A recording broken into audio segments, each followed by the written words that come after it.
I've been to quite a few COPs, starting from the Copenhagen COP. I've attended all of those.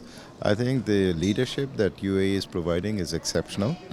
The presidency has been very focused, very proactive, and really acting as facilitators. At the end of the day, COP is a process, and it comprises of members from across the world. So the outcomes will be determined by what the members want, but to facilitate that, to ask the right questions, to encourage, to suggest, to recommend ideas, that's really what the presidency's job is.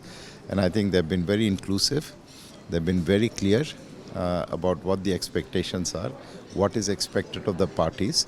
So I think in terms of leadership, in terms of giving guidance to the COP process, we are extremely satisfied. And even if you look at the pre-COP, you get an idea of the inclusive nature. So many countries have actually turned up from across the spectrum because, there are many interests, there are many countries with special situations. So I think we are very pleased, we are encouraged, and that gives us hope that this COP will actually deliver. And it will not just be about rhetorics and nice language and speeches, but actual delivery, actual implementation, actual realization of the plans and commitments. Certainly the way it is being organized, certainly the way it is being structured, the approach is very different. Now what the result is, of course, we cannot say.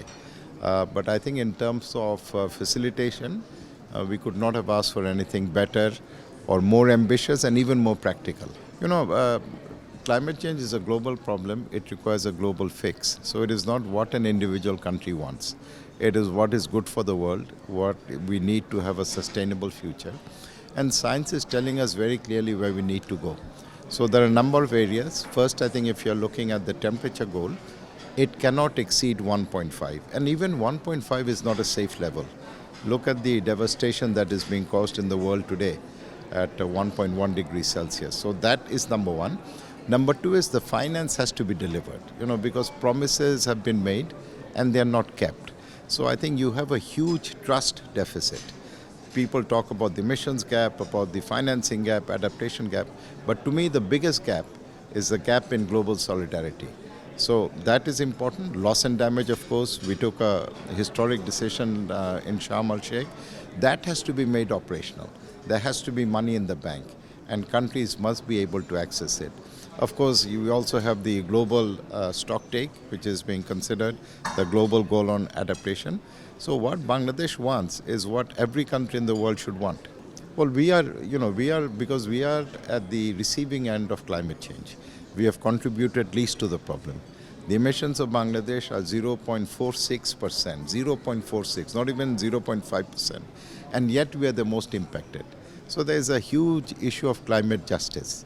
And now we are having to choose between responding to climate change, protecting our people, protecting their livelihoods, and taking care of our other development needs. Bangladesh is one of the fastest growing economies under our Prime Minister Sheikh Hasina. So where do I put my money? Do I put it to education? Do I put it to health? Do I put it to infrastructure? Or do I put it to fight climate change? And we should not be in that position of having to make choices. So for us, really it is action, not new action that we are calling for, but action which has already been agreed, which has been promised, pledged, and that has to be delivered. Bangladesh itself, because as I've said, our emissions are so low, but what we have decided is a low carbon path to development. That is more important. We come here as a party, but we are also part of LDC. We are also part of G77 China. So what we try to do is make sure that our positions are reflected in the positions of LDC and G77. And we expect to have a very vibrant presence in COP.